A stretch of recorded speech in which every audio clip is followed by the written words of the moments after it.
몬트리올 예수라는 영화가 있습니다. 제가 찾아보니까는 1989년에 개봉을 했습니다. 제가 한창 고등학교 졸업하고 재수할 때였습니다. 그때 공부는 또 별로 안 하고 영화를 좀 열심히 찾아본 기억이 있습니다. 이제 벌써 30년 전에 이 영화를 봤는데 아직 기억에 남습니다. 내용은 주인공 다니엘이 교회에서 이 연극을 연출하면서 예수님에 대해 그리고 또 십자가와 부활에 대해 고뇌하는 모습을 보여줍니다. 이 마지막 부분에서 주인공이 이 사고로 죽게 되는데 장기를 기증합니다. 그래서 눈을 기증하고 심장과 신장 등을 기증해서 많은 이들이 덕분에 살아나죠. 그래서 이 마지막 부분에서 예수님의 희생과 그리고 부활을 암시하고 있습니다. 한 사람이 죽어 많은 이들을 살리지 않았습니까? 예수님의 죽음과 부활은 이런 거야 라고 감독이 말하는 듯 했습니다. 어떻습니까? 영화 자체는 굉장히 감동적이었던 것으로 기억합니다. 근데 우리가 믿는 부활이 이런 건가요? 주인공이 기증한 장기를 통해서 그 사람이 다시 부활한 겁니까? 장기를 준 사람도 또 장기를 기증받은 사람도 부활했다고 할 수 있을까요? 훌륭한 일이긴 하지만 그리고 기독교인이라면 이렇게 살아야 하지만 그것이 다 부활이라고 말하기는 어렵습니다. 외람되지만 저도 장기 기증 서약을 했습니다. 예기치 않게 어쩔 수 없이 또 천국에 갈 수도 있지 않습니까? 또 그럴 때는 쓸만한 장기는 기증해서 누군가를 살릴 수 있다면 참 보람된 일입니다. 그렇다고 그것이 기독교에서 말하는 부활인가? 만약 그렇게 생각하신다면 우리가 부활의 의미를 너무 좁게 생각하고 있는 겁니다. 기독교의 부활은 훨씬 더 큰 의미를 갖습니다. 특히 오늘도 우리가 함께 고백한 사도신경은 몸의 부활을 믿습니다 라고 분명하게 언급하고 있습니다. 몸의 부활이 무엇일까요? 그리고 이 몸의 부활이 꼭 필요할까요? 오늘 성서정보에 따라 하나님이 주시는 말씀은 고린도전서 15장 42절부터 50절까지 말씀입니다. 이제 본래는 35절부터 38절까지 포함되는데 좀 길어서 뒷부분만 읽었습니다. 그리고 오늘은 15장을 좀 앞뒤로 왔다 갔다 하면서 함께 말씀을 듣고자 합니다. 고린도전서 15장은 별칭이 있어요. 무엇인지 아십니까? 부활장입니다. 부활장. 그래서 고린도전서는 당시 고린도 교회가 가지고 있던 여러 문제를 다루고 있습니다. 당파의 문제라든지 그리고 우상의 제물을 먹는 문제 그리고 결혼의 문제 이런 여러 가지 문제에 대해서 사도 바울이 대답을 하는 내용입니다. 그리고 15장은 부활에 관한 말씀이에요. 기독교는 처음부터 이 부활을 아주 중요하게 다루었습니다. 그런데 당시 고린도 교회뿐만 아니라 많은 성도들이 이 부활에 대해서 잘못된 생각을 가지고 있었습니다. 그래서 사도 바울은 부활에 대해 비교적 길게 서술하고 있습니다. 오늘 읽지는 않았지만 15장 35절 말씀을 우리 함께 봉독하겠습니다. 35절 말씀입니다. 누가 묻기를 죽은 자들이 어떻게 다시 살아나며 어떠한 몸으로 오느냐 하리니. 아멘. 사람들이 자꾸 물었어요. 아니 도대체 죽은 자들이 어떻게 살아난다는 말인가? 그리고 어떠한 몸으로 살아오는가? 이에 대해서 사도 바울은 씨앗을 통해 부활을 설명합니다. 씨앗이 죽어서 싹이 나고 줄기가 올라오고 잎과 꽃, 열매를 맺는데 이 씨앗과 전혀 다른 모습이 된다. 부활의 몸은 이처럼 지금과 완전히 다른 몸이란 뜻입니다. 하나님이 새로운 형체를 주시기 때문입니다. 현세의 몸은 썩어 없어지지만 부활의 몸은 영원하며 또 그 부활의 몸이 하나님 나라를 이어받습니다. 이것이 바로 오늘 본문의 내용이에요. 우리 그리스도인들은 부활을 믿지요. 나는 예수님을 믿지만 부활은 믿지 않아. 또는 내가 하나님을 믿지만 난 부활은 글쎄 잘 못 믿겠는데. 혹시 이렇게 말씀하시는 분들이 있다면은 우리가 내가 정말로 기독교인인가를 한번 생각해 볼 필요가 있습니다. 왜냐하면 기독교인이라 하면서 부활을 믿지 않는다면은 우리가 믿는 것이 무엇일까 생각해 봐야 하기 때문입니다. 내가 하나님을 믿고 예수님을 믿는 사람은 하나님이 태초에 천지를 창조하셨다는 말과 죽음 후에 부활이 있을 거라 믿습니다. 아무도 아멘 안 하시네. 아멘이시죠? 그런데 하나님이 천지를 창조하시고 나는 근데 하나님을 믿지만 하나님이 천지 만물을 창조한 것은 믿지 않아. 나 예수님 믿어. 그런데 예수님이 부활했다는 거, 그리고 내가 부활한다는 거 못 믿겠는데?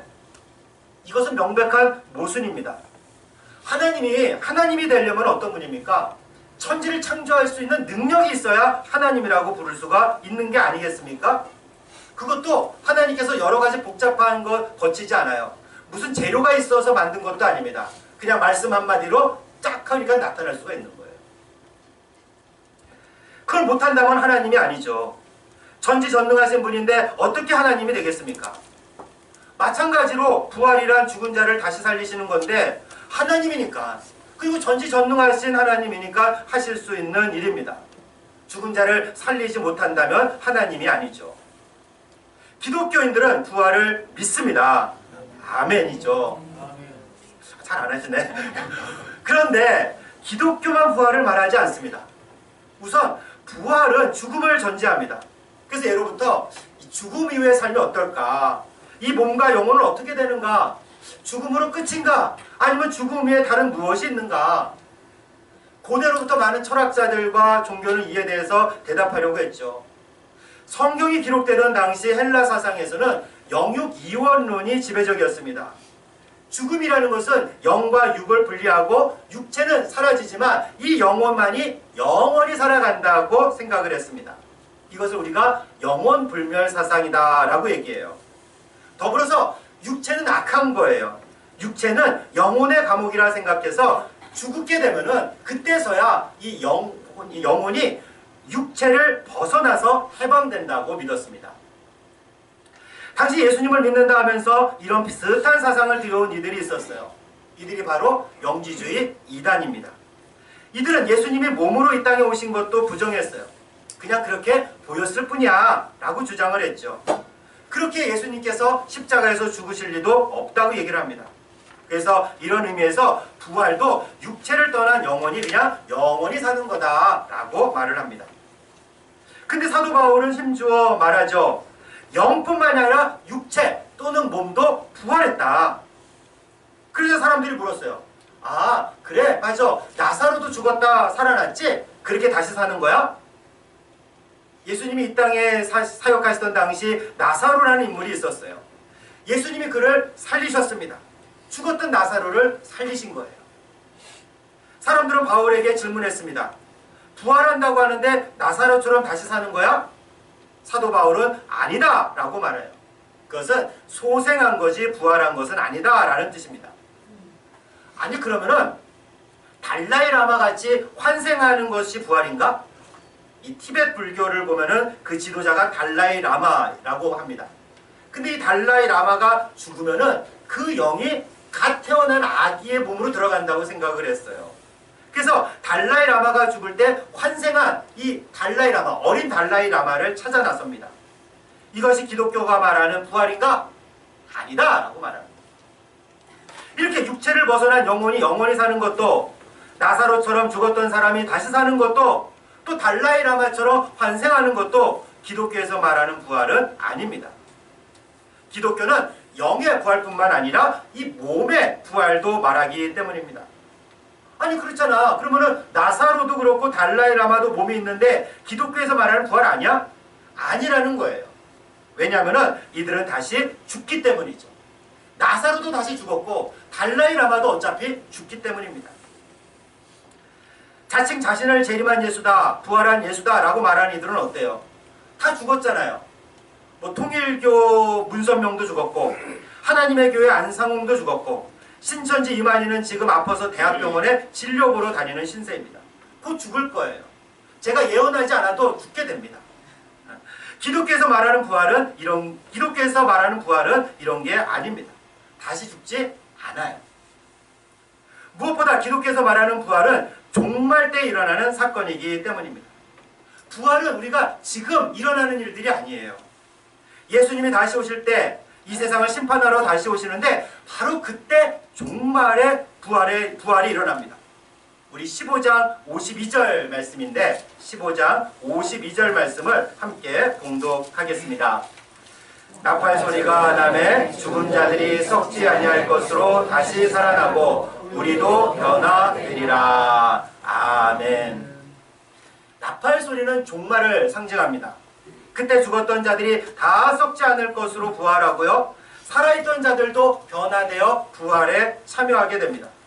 그리고 이제 다시 죽지 않아요. 부활은 죽음을 극복하는 사건이기 때문입니다. 그때 모두가 다 변화한다고 하는데 어떻게 변화됩니까? 그 말씀이 48절, 49절에 나옵니다. 우리 48절, 49절 말씀을 함께 봉독합니다. 물은 흙에 속한 자들은 저 흙에 속한 자와 같고 물은 하늘에 속한 자들은 저 하늘에 속한 이와 같으니 우리가 흙에 속한 자의 형상을 입은 것 같이 또한 하늘에 속한 이의 형상을 입으리라. 아멘. 부활의 모습을 하늘에 속한 이의 형상을 입는다고 말합니다. 하나님의 형상을 온전히 회복한다는 말이죠. 하나님이 인간을 창조하셨을 때 하나님의 형상을 따라 창조했어요. 근데 인간은 죄를 짓고 타락하게 되고 그 형상을 잃어버리고 파괴되었습니다. 이제 종말 때가 되어 부활할 것이고 바로 그때 하나님의 형상을 온전히 회복하게 됩니다. 아니 그러면은 이 부활을 어떻게 압니까? 부활의 몸을 어떻게 압니까? 바로 예수님이 먼저 부활하셨기 때문입니다. 예수님은 영뿐만이 아니라 몸으로 부활하셨기 때문이에요. 우리 15장 20절에서 이렇게 증거합니다. 15장 20절 말씀을 우리 함께 봉독하겠습니다. 그러나 이제 그리스도께서 죽은 자 가운데서 다시 살아나사 잠자는 자들의 첫 열매가 되셨도다. 아멘. 예수님께서 2000년 전에 십자가에서 죽으셨지만 사흘 만에 다시 살아나셨어요. 그리고 지금까지 유일하게 부활하신 분입니다. 그리고 부활의 첫 열매가 되셨기에 우리도 그와 같이 부활하게 될 줄로 믿는 거예요. 그런데 부활한 예수님은 어떤 모습을 하고 있었습니까? 부활한 예수님을 목격한 제자들이 증거합니다. 예수님은 영뿐만이 아니라 이런 살과 피가 있는 몸으로 부활하셨다는 것을 말이죠.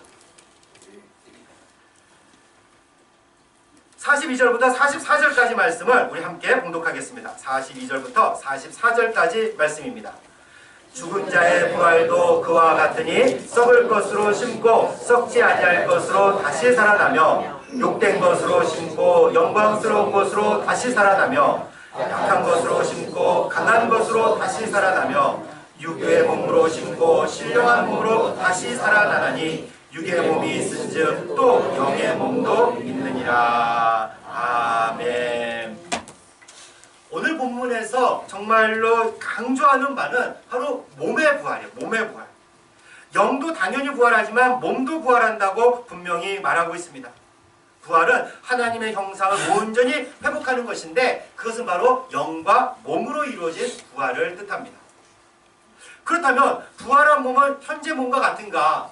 우리가 가지고 있는 이런 피와 살, 뼈와 같은 것인가? 아니면 다릅니까? 완전히 달라요.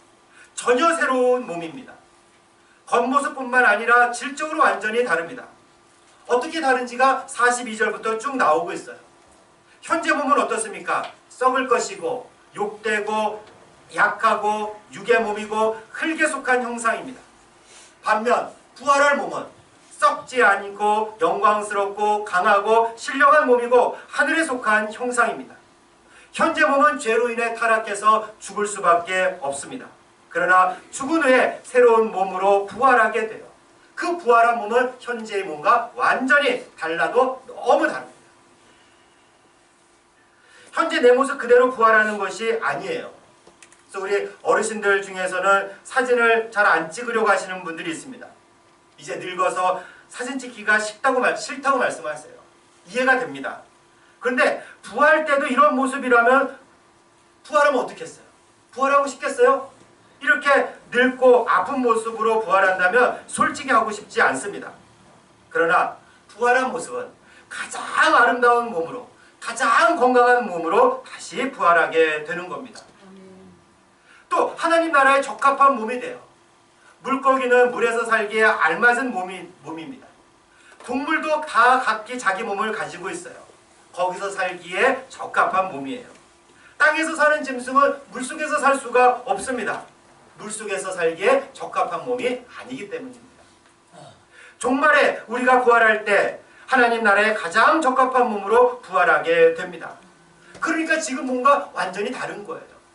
그래서 예수님이 부활하셨을 때 제자들이 예수님을 만났는데도 불구하고 예수님을 알아볼 수 없었던 겁니다. 너무 달랐거든요.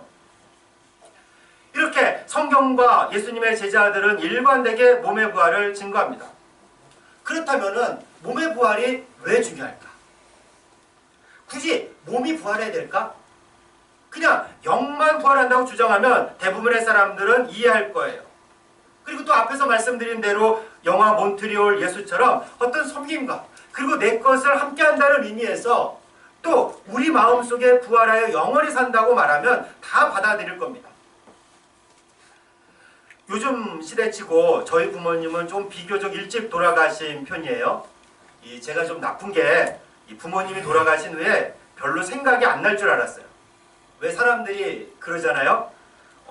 돌아가시면 생각나고 더 잘해드릴 걸 하는 이런 후회도 한다고 합니다. 근데 저는 자신했어요. 사실은 후회하는 생각이 안 들 줄 알았어요. 뭐 제가 살아계실 때 충분히 잘해드려서가 아니라 제가 좀 못된 마음이긴 하지만 힘든 것도 좀 많았거든요. 좀 못됐죠. 아니라고요? 근데 어쨌든 그런데 시간이 지날수록 정말 가끔 생각이 나요. 또 시간이 지날수록 그때 내가 왜 그랬지? 좀 잘해드릴 걸 하는 후회도 듣습니다. 좀 이미 늦었지만. 이런 의미에서 우리 부모님들은 아직 제 마음과 생각에 살아 계신 거죠. 이처럼 예수님이 우리 마음과 생각에 살아 계십니다. 이 정도만 말해도 많은 사람들은 인정하고 기독교를 받아들였고요. 네가 말하는 부활이 그거야? 얼마든지 받아들일 수 있어. 쉬운 길이죠.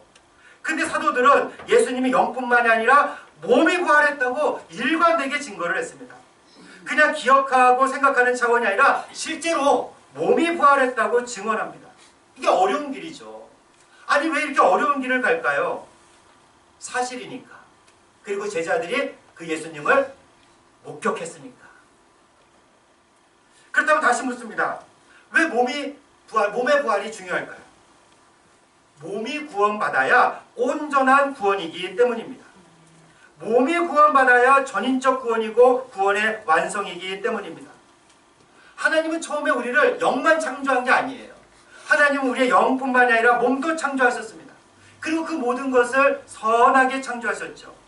특히 인간은 하나님의 형상을 따라 몸과 영을 창조하신 거예요. 그런데 인간이 죄를 지어서 타락하게 되죠. 하나님의 형상이 이그러지게 됩니다. 죽는 존재가 됩니다. 그래서 우리의 영과 몸이 다 이그러지게 되는 거죠. 그러나 하나님은 예수님을 보내시고 인간을 구원하셨어요. 인간을 구원하시되 그때 영만 구원하신 것이 아니에요. 몸도 구원하셨어요. 몸 너무는 나빠, 악해. 몸을 하면서 그렇게 버리지 않으시고 몸도 구원하셨어요. 몸도 하나님의 창조물이고 그 몸도 구원받아야 하나님의 형상이 온전히 회복되는 것이기 때문입니다. 창조 세계가 온전히 회복되기 때문입니다. 이제 영과 육이 온전히 회복되어 하나님 나라를 유업으로 받을 수 있게 된 거예요. 50절 말씀을 함께 봉독하겠습니다. 50절 말씀입니다. 형제들아 내가 이것을 말하노니 혈과 육은 하나님 나라를 이어받을 수 없고 또한 썩는 것으로 썩지 아니하는 것을 유업으로 받지 못하느니라. 아멘. 혈과 육은 현재의 몸입니다. 그것은 썩는 거예요. 그러나 하나님의 나라는 썩지 않습니다.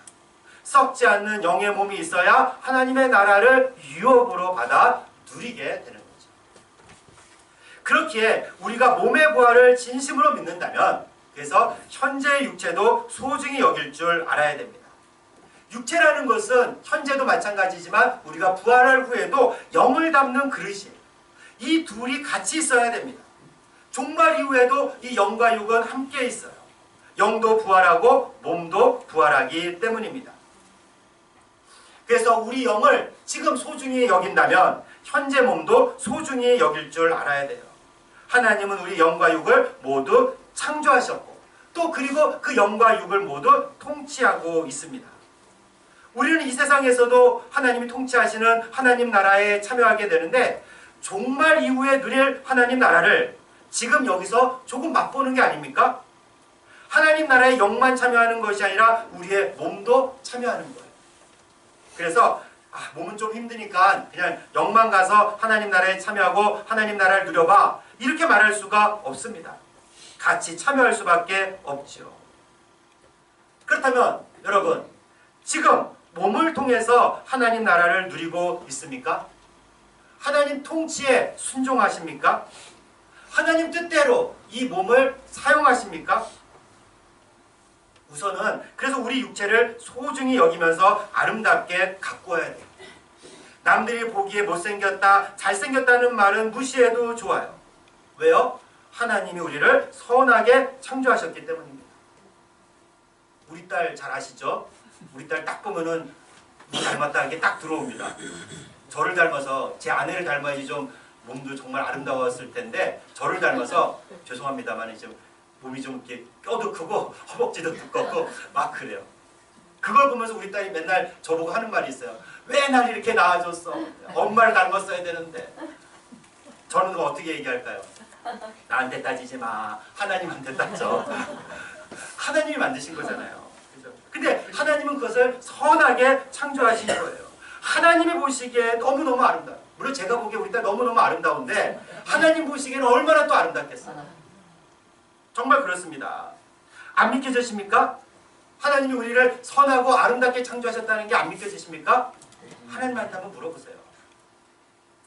잘생겼다, 못생겼다, 멋있다, 예쁘다, 안 예쁘다 이거 다 누가 보는 기준입니까? 사람이 보는 기준이잖아요. 사람이. 이런 사람의 기준을 가지고 있기에 오히려 육체를 망치고 있는 분들이 너무너무나 많이 있어요. 그래서 과도하게 다이어트하고 과도하게 또 성형수술도 하고 과도하게 화장을 하고 과도하게 운동하면서 오히려 몸을 망쳐요. 다이어트 한다고 하면서 약도 뭐 이것저것들을 먹는데 심지어 그 약 중에는 마약 성분이 있는 약도 있다고 합니다.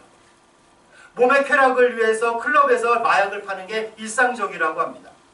그리고 또 운동한다고 하면서 몸의 근육을 만든다고 하면서 스테로이드 성분이 든 약을 과도하게 먹어요. 이게 다 독이잖아요. 독. 다른 사람에게 보이려고 다른 사람 기준에 맞추려다가 몸을 파괴하는 행위입니다. 당연히 몸이 파괴되어지면서 영도 파괴되어질 수밖에 없어요. 마찬가지죠. 너무 과식을 자주 하거나 또 나쁜 음식을 많이 먹고 술과 담배로 게으름으로 때로는 일로 자기 몸을 혹사하는 이들이 얼마나 많습니까? 몸의 부활을 믿는다면 그래서는 안 돼요. 물론 현재 육체는 썩어 없어질 거예요. 그렇다고 해서 함부로 하면 안 되죠. 육체는 악해 하면서 자기 몸을 학대해도 안 됩니다.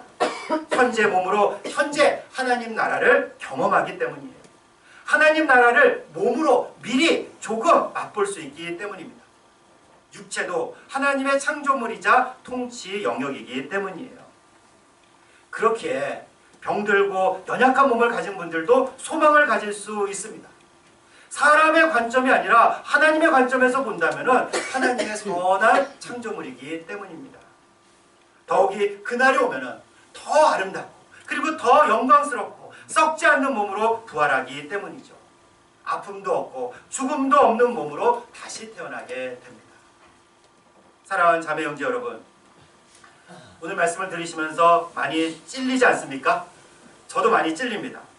매번 말씀을 준비하면서 제 자신을 돌아보는데 오늘 말씀은 더욱 많이 반성하게 합니다. 우리 몸에 대해서 너무 무심했구나. 하나님이 창조하신 영과 육, 다시 부활하게 될 영과 육, 특히 우리 몸에 대해서 너무 함부로 대했구나 하는 회개가 나옵니다.